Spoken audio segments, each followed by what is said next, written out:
¿Qué tal? Buenas tardes amigos de DBB Noticias, los va como todos los días desde la ciudad de Londres, Pascual Raúl Zárate Gil.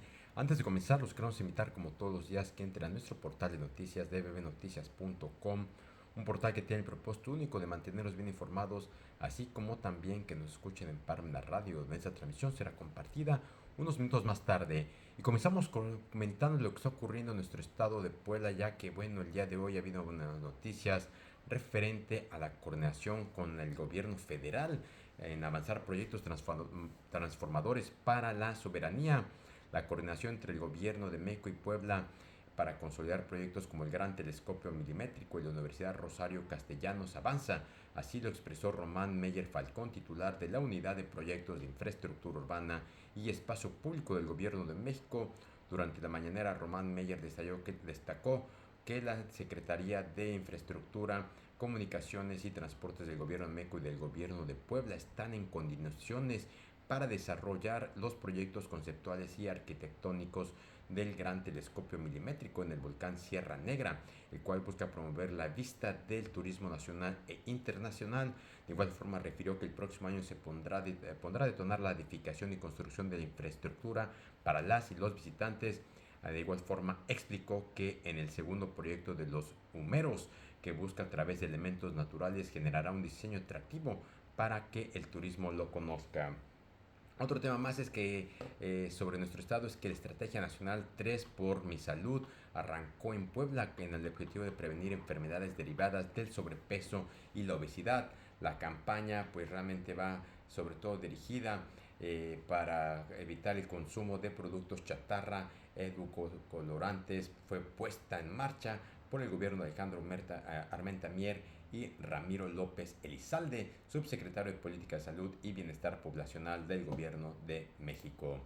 Otro tema más, lo que ocurre a nivel federal, ya que México tendrá los aranceles más bajos para ingresar al mercado de Estados Unidos y otorgará los incentivos fiscales más altos a las empresas que se establezcan en los polos de desarrollo, afirmó el secretario de Economía Marcelo Ebrard. Un tema más, lo que ocurre con el Calzado de México, ya que Claudia Sheinbaum publicará en los próximos días un decreto que prohibirá la importación de calzados a México ingresados temporalmente, un mecanismo con el cual se evaden impuestos actualmente y afectan a la industria nacional, adelantó Marcelo Ebrard, secretario de Economía. En una gira de trabajo en León, Guanajuato, el funcionario informó que la decisión se tomó luego de que, por encargo de Sheinbaum, la secretaria de Economía realizó una investigación en coordinación con los gobiernos del estado de Guanajuato y del municipio de León, junto con empresarios del sector. Otro tema más que ocurre con Adán Augusto, ya que el senador de Morena no ha dejado de estar en el ojo público y aunque aseguró la semana pasada en el pleno de la Cámara Alta que las acusaciones en su contra lo tienen sin cuidado, esta vez el gobierno de Estados Unidos lo tiene en la mira. Todo parece indicar que Estados Unidos podría estar investigando a Adán Augusto por presuntos negocios criminales que ha realizado en previos puestos. Otro tema más, lo que ocurre con Alejandro Gertz, titular de la Fiscalía General de la República, quien anunció que apelará a la liberación de Israel Vallarta en relación con el delito de secuestro por el que se le acusa. Gertz agregó que el delito de secuestro es el segundo más grave después del homicidio y por eso es importante atender a las víctimas. El fiscal agregó que son al menos 6 personas quienes sufrieron el secuestro que se llevó a cabo antes de que hubiera una diligencia debidamente ilegal y abusiva. De esa forma justificó la apelación por la liberación de Vallarta y como parte de la reparación del daño de las víctimas. Y bueno, como todos los martes tenemos nuestro invitado, el doctor Silvino Vergara Nava, el cual hoy nos trae un tema denominado ¿por qué es imprescindible estudiar la teoría del derecho? Doctor, como siempre, ¿qué tal? ¿Cómo está? Muy buenas tardes. Centro de Estudios, una especialidad única en México. Especialidad en interpretación, argumentación y redacción jurídica. La herramienta más efectiva para enfrentar las nuevas exigencias del derecho moderno. Esta especialidad está conformada por 11 materias con una duración de 11 meses con validez oficial por la SEP. Obtén tu cédula profesional en tan solo un año. Inicio de clases 26 de septiembre de 2025. Para mayores informes al número 2222 400986 o al número 2222 658120. ¿Qué es la argumentación jurídica? es el proceso mediante el cual los juristas justifican y explican las decisiones legales. Es fundamental para persuadir a jueces y abogados, asegurando que las interpretaciones y aplicaciones de la ley sean claras y convincentes. Contáctanos para más información y únete a la especialidad en interpretación, argumentación y redacción jurídica del Centro de Estudios Parmenas y domina las herramientas necesarias para interpretar las disposiciones legales. Inicio de clases viernes 26 de septiembre, con una modalidad mixta, presencial y en línea. Contáctanos para más detalles a los números 2222 400986 o a nuestro correo electrónico parmenascentrodeestudios@ccapuebla.com.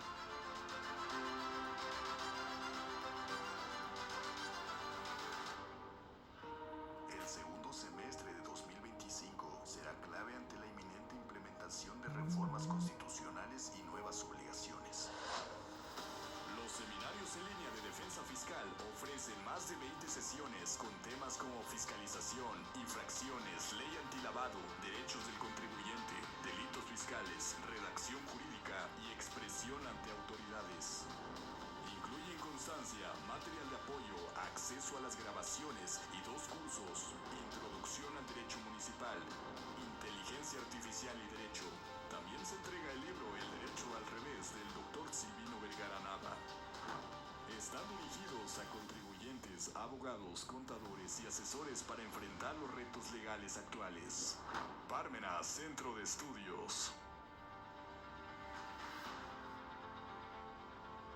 Vamos a platicar hoy sobre lo que viene siendo la importancia, o mejor dicho, la pregunta de por qué es imprescindible estudiar teoría del derecho. De eso es lo que vamos a platicar hoy, porque pues cada día analizamos más las disposiciones legales que particularmente nos aplican a cada uno de nosotros y observamos que pues todas las disposiciones tienen una nueva, digamos, interpretación, una nueva regulación, nuevas competencias, ¿no? Ahora que han desaparecido los órganos autónomos, bueno, pues ahora le corresponden esas competencias a las autoridades administrativas centralizadas.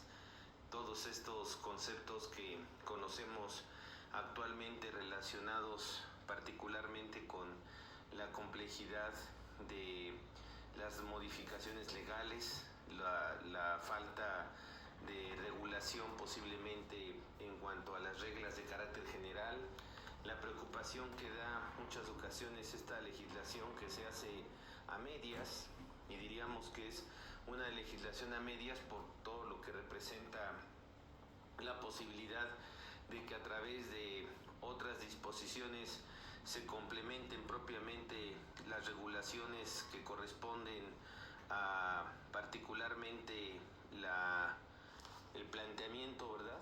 El planteamiento de lo que viene siendo las posibilidades de que hay de que los particulares pues tengan que esperar las disposiciones de carácter general, las disposiciones administrativas.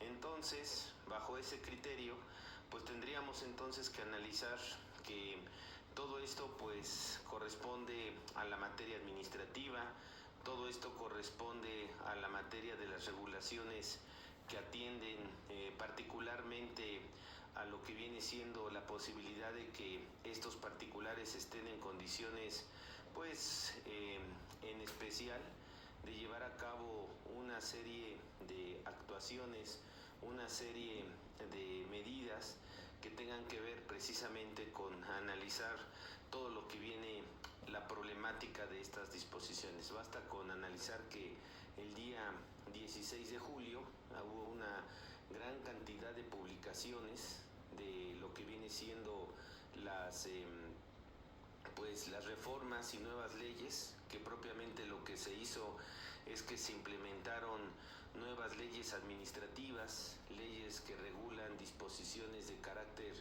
propiamente administrativo, y que bueno, pues hoy encontramos que existen 26 nuevas leyes administrativas, bueno, entre reformas y leyes administrativas, ¿no? 28 nuevas disposiciones, regulaciones, reformas a las leyes, y todo esto pues lo que ocasiona es mayor incertidumbre, ¿no? Entre más se modifican las leyes, pues más incertidumbre hay de lo que vaya a suceder, cómo se deben de aplicar, etcétera.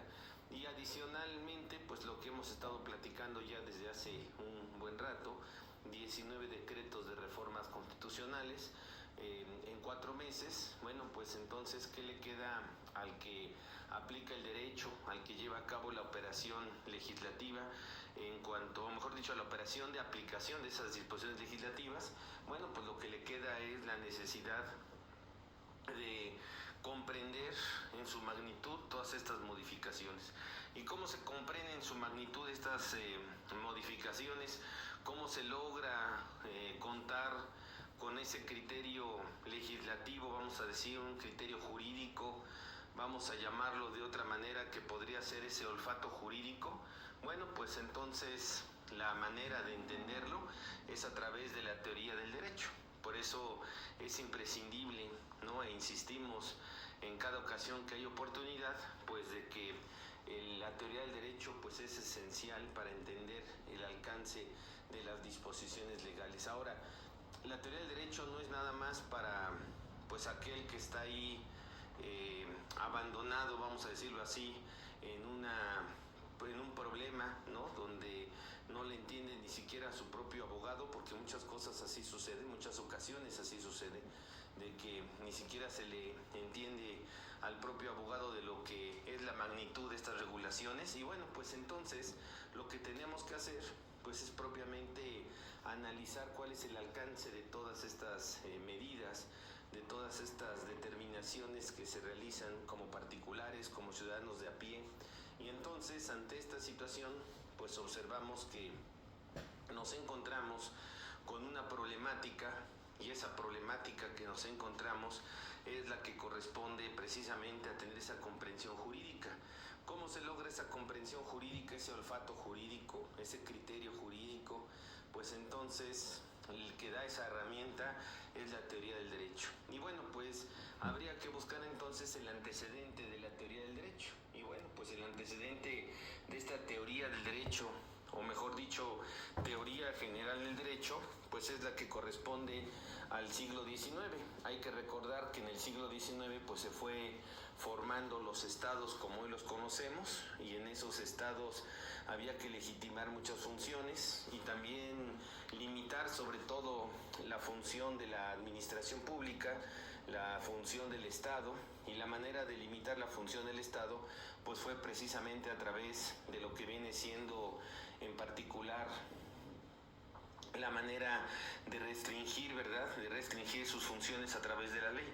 Eso implicaba que pues el derecho estaba limitando la función del Estado, y la manera de limitarlo pues es establecer instituciones. Pero ¿qué instituciones se pueden ir implementando, regulando? Pues era la manera de implementarlas a través de los conceptos que ya existían, y entonces esos conceptos había que adecuar esos conceptos a el derecho público, porque muchos de esos conceptos pues ya estaban previstos en el derecho privado, ya los conocíamos dentro del derecho privado.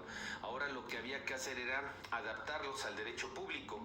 ¿Y cómo se adaptan al derecho público? Bueno, pues se adaptan al derecho público a través de esta serie de conceptos, esta serie de ideas que se fueron conformando, que fue por eso que se estableció esta teoría general del derecho. ¿Y en qué consiste esta teoría general del derecho? Pues precisamente por eso es general, porque abarca conceptos del derecho público y del derecho privado. Y quien fue el precursor de esta teoría del derecho pues fue Pont-Savigny. Carl Pont-Savigny fue quien fue conformando este pensamiento, este planteamiento entre lo que viene siendo la teoría general del derecho, haciéndola pues partícipe de conceptos del derecho privado, conceptos jurídicos que entonces también necesitábamos para el derecho público. Y así tenemos conceptos que provenían del derecho privado que se van adecuando al derecho público. Por eso se llama teoría general del derecho. Y bueno, pues la corriente del pensamiento jurídico que llevó a cabo este autor, pues fue la corriente que corresponde a la jurisprudencia de conceptos, por eso se le llama de conceptos. Posteriormente von Jhering, que fue digamos el sucesor de Fonsavigny, pues von Jhering lo que hizo fue hablar de la jurisprudencia de intereses, porque decía que el derecho no son únicamente conceptos teóricos, no son nada más términos, definiciones, instituciones, sino que tiene un fin, ¿no? Por eso tiene su libro del fin del derecho, von Jhering, ¿no? Y habla de esta jurisprudencia de intereses, ¿no? Bueno, pero antes de llegar a esa concepción, bueno, pues tenemos esta postura de la jurisprudencia de conceptos, que es la que origina la teoría general del derecho. Hoy le llamamos teoría del derecho, malamente decimos que es introducción al estudio del derecho, otros por ahí le llaman ciencia jurídica, ¿verdad? Y bueno, pues lo que hace esta ciencia jurídica, lo que hace esta teoría del derecho, teoría general del derecho, introducción al estudio del derecho, es precisamente tener esas herramientas, esos conceptos necesarios que van a ser aplicables a cualquier ámbito del derecho. Llámese derecho público, derecho privado, y hoy de lo que está de moda, pues que es el derecho social, que nació en el siglo XIX como una manera de, pues, vamos a decir que nace del derecho público, ¿no? Nace del derecho público en el siglo XIX, se cinde del derecho público y se crea este derecho social, que es el que pues hoy tiene tanto interés, ¿no? Y es el que tiene tanta importancia en ese ámbito que estamos comentando. Bueno, pues entonces, ante esta situación que estamos en este debate, pues entonces observamos cómo el derecho público toma conceptos del derecho privado y así se crea esta teoría del derecho. Bueno, y entonces, ¿para qué sirve esta teoría del derecho? Bueno, pues esta teoría del derecho lo que nos da son herramientas para entender estos conceptos jurídicos, para entender estas disposiciones legales, estas reformas, pero sobre todo para aplicar el derecho, para poderlo llevar a cabo en la práctica. Si no tenemos esta teoría del derecho, no podemos llegar a la práctica del derecho. Necesitamos tener estos elementos de la teoría del derecho para llegar a la práctica de lo que viene siendo pues el día a día en los tribunales, en los contratos, en las actuaciones, pues digamos, de las operaciones jurídicas que rutinariamente se realizan. De tal suerte que esa teoría general del derecho pues también tiene una división. Existe la teoría de las fuentes del derecho, ¿no? Que forma parte de esta teoría general del derecho, la teoría de la norma jurídica, la teoría del ordenamiento jurídico, ¿verdad? La teoría de la decisión judicial, que son teorías que tienen que ver con esta, pues digamos, con esta teoría general del derecho.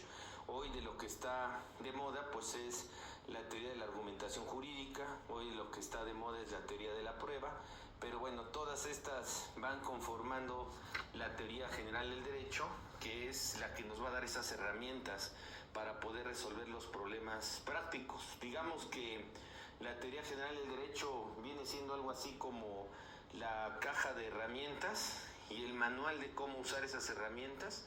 Y entonces ahí están las herramientas, ahí está la caja de herramientas, el martillo, el desarmador, la llave Stanley, el famoso perico, ¿no? Ahí están en la caja de herramientas, y en esa caja de herramientas lo que se va a desprender es la teoría general del derecho. Esa es la teoría general del derecho. Y entonces, esa caja de herramientas, cuando se aplica en un caso en particular, en una orden de embargo, en un amparo que se necesita promover, en una problemática donde existen contradicciones de normas jurídicas, en una serie de problemas propiamente jurídicos, pues esa caja de herramientas es la teoría general del derecho. Esa es la utilidad que tiene. Va a tomar la herramienta, el desarmador, el martillo, ¿no? El taladro, para poder de alguna manera resolver esos problemas. Podemos dejarlo nada más, la teoría general del derecho, en la descripción únicamente de esas herramientas sin usarlas, lo que hacen normalmente los académicos. pero también podemos sacarlo de la caja de herramientas y ponerlo a trabajar, ¿no? A mover ese martillo, ese desarmador, ese taladro, ¿no? Y eso es lo que va a permitir que el practicante del derecho pues pueda hacer uso precisamente de esa caja de herramientas que es la teoría general del derecho. ¿Cuál es nuestro problema en particular con la teoría general del derecho? Bueno, pues que aprendemos a veces, y eso es a veces, el uso de esas herramientas de manera muy pero muy práctica y con muchos tumbos, ¿no? Utilizamos el desarmador para clavar un clavo en una pared, utilizamos el martillo para tratar de desarmar un artículo, un producto, utilizamos el taladro para otras cosas que no son propiamente las que le corresponden, y entonces lo que sucede pues es esto que hoy estamos encontrando, que es un caos en el sistema jurídico actual. Esa caja de herramientas la estamos utilizando sin saber para qué es esa caja de herramientas, pero la estamos sacando a la práctica, y por eso tenemos hoy tantos problemas jurídicos que se podrían resolver, insisto, a través de esta teoría general del derecho. Pues muchas gracias. Con esto queda muy claro propiamente la utilidad de esta materia. Estamos saludándonos en otra ocasión. Pues muchas gracias, doctor. Y bueno, de esta forma llegamos al final de esta breve cápsula. Como siempre, les queremos agradecer. Antes de despedirnos, invitamos como todos los días a que le den like, compartan, dejen sus comentarios y nos escuchamos a partir de mañana con noticias frescas antes que los demás. Hasta la próxima.